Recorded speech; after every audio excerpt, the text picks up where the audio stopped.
What's going on, gang? A few days ago, 343 Industries hosted a live stream that's drilling down on the things they are prioritizing moving into Season 2. In case you missed it, I did all of the hard work and put all of the important things you're going to be interested in this video. Stick around and learn more about all of the exciting things we are about to have tomorrow with the launch of Season 2. If you enjoy this kind of content, be sure to become a subscriber right there and also hit that little like button for me. I have a goal of 100 likes on this video. Now, this is a lot of information and we're going to split it up into two separate videos. This one, we're going to go over the roadmap and the things the 343 employees have said about the game. And then on Friday, I'm going to have a video coming out about all of the content, including the battle pass we're about to receive. Let's start with the photo of the roadmap released to us and start with some of the specifics there. We are receiving 2 new maps, Catalyst being the new arena map and Breaker being the new big team battle map. 3 new game modes, King of the Hill, Land Grab, and Last Spartan Standing. I'm extremely excited for the return of King of the Hill, especially going into ranked and HCS. And Last Spartan Standing seems like it's going to be packed full of excitement and, in my opinion, might be the second iteration towards a battle royale. I think they're using these game modes as a way to collect data and to continue scaling as we see the potential release of Tatanka in the near future. Narrative events. Now, these are new to us and we're going to speak about these a little bit further into the video. New battle pass, which includes enough credits to continue purchasing further battle passes. This is an industry standard and I'm really glad they decided to implement this. A new fracture event titled Entrenched. Now, I think this is going to go in line with the release of Land Grab, similar to how Tenrai was with Fiesta. I'm pretty excited for this armor and I like the idea of these fractures moving forward. Campaign co-op targeted for late August. It's important to note that targeted. 343 has been really transparent about their goals with releases, and I think targeted means that it's a really good chance of being released facing no further setbacks. We all know setbacks occur in real life, so keep that in mind. That being said, I'm really excited to explore Zeta Halo with the homies. Campaign mission replay. Now, this is for all the campaign lovers, and honestly, it's a really frustrating issue that I can't believe has taken this long to be fixed, but I'm glad to see it. Forge open beta. Now, this one's a surprise, but it's a good surprise. While we still may have a 6-month season, it seems we're receiving some previous promises in those timelines that they had described previously. In the past, 343 noted that they wanted to release Forge with Season 3. Now, this open beta falls right in line with where Season 3 would have been releasing had Season 2 not been extended. So, to me, still seems like they're kind of hitting some of their goals.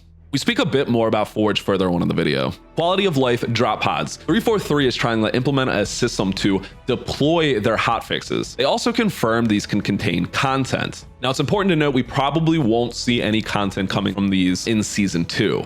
That being said, having a system in place to continue to release content at a quicker and faster pace is critical to their ability to maintain this live service game. Okay, so that's a ton of stuff we're receiving into Season 2.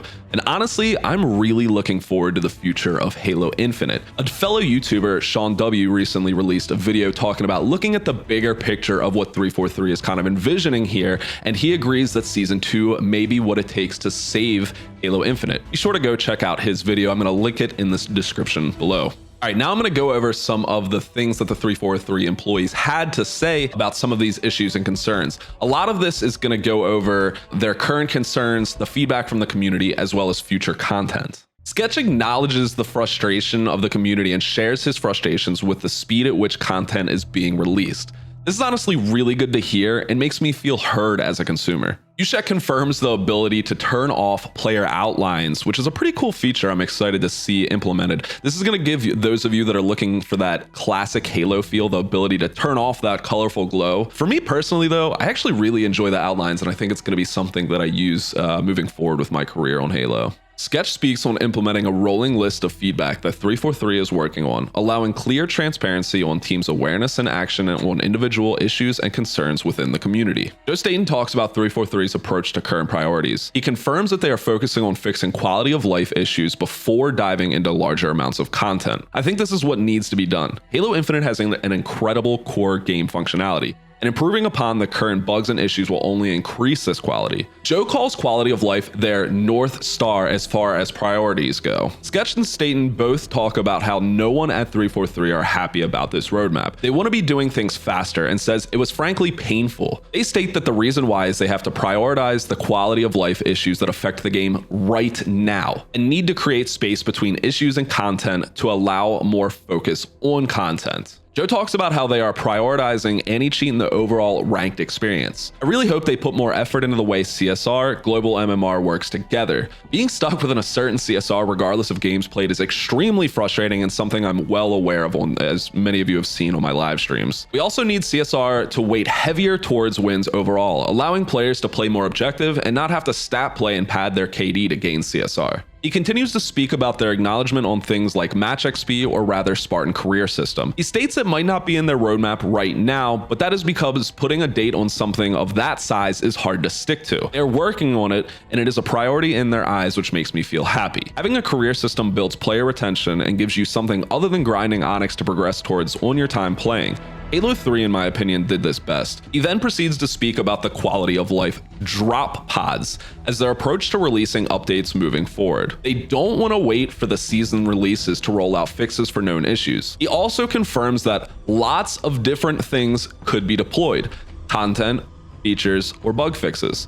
He confirms content can be released within these drop pods, and this shows the thought behind speeding up the delivery of content into the future. He also confirms their commitment to drop pods is for the duration of Halo Infinite. It is their plan as a live service game to continually evolve through this system. He talks a lot about how campaign co-op is very close to being completed, and Sketch chimes in stating that they still have a goal of test flighting campaign co-op before release, and may be a lot closer than it appears. Another important thing is he confirms the Forge beta is not a stripped down version of Forge and is indeed a full feature set as if it were being launched. He confirms Forge has been flighted for some time now and talks about how Forge is planned as a live service as well, evolving over time. Now, Sketch says Forge has been flighted for over 2 years, a large amount of development and testing time. I'm very happy to receive a full launch Forge earlier than imagined. Allowing the community to finally flesh out some of the maps and content will be the first steps to the recovery of Infinite. I know personally, me and our community will be doing tons of custom games and maps together when that time comes, which is something I am extremely excited about. Side note, the Lone Wolf's concept art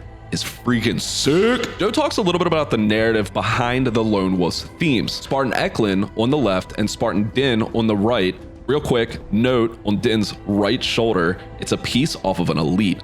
That's fucking badass. These two Spartans find something extremely dangerous behind enemy lines and bring it with them back to the academy. Their narrative is around how you as a Spartan would deal with that, and I think this ties heavily into the AI breach teaser shown previously. They also show us a quick teaser showing Commander Agrinia in the academy with alarms going off. She comes outside to a damaged Covenant ship in which Spartan Eklund and Spartan Din descend from. Spartan Din has a flashing red light coming from his AI slot. I'm assuming is the corrupted AI teaser, this being the core theme within season 2. After this cutscene, it will progress into the first event where you, your Spartan, works through the event to solve the issues. Important note, the Spartan on your left in this teaser is your Spartan. We have tons of good things to look forward to. This season will begin to seriously flesh out what we as players can do. I'm curious to know though, what are your thoughts on what we are getting tomorrow? Be sure to let me know in the comments below, and if you enjoyed this video, please take a second to hit that like button.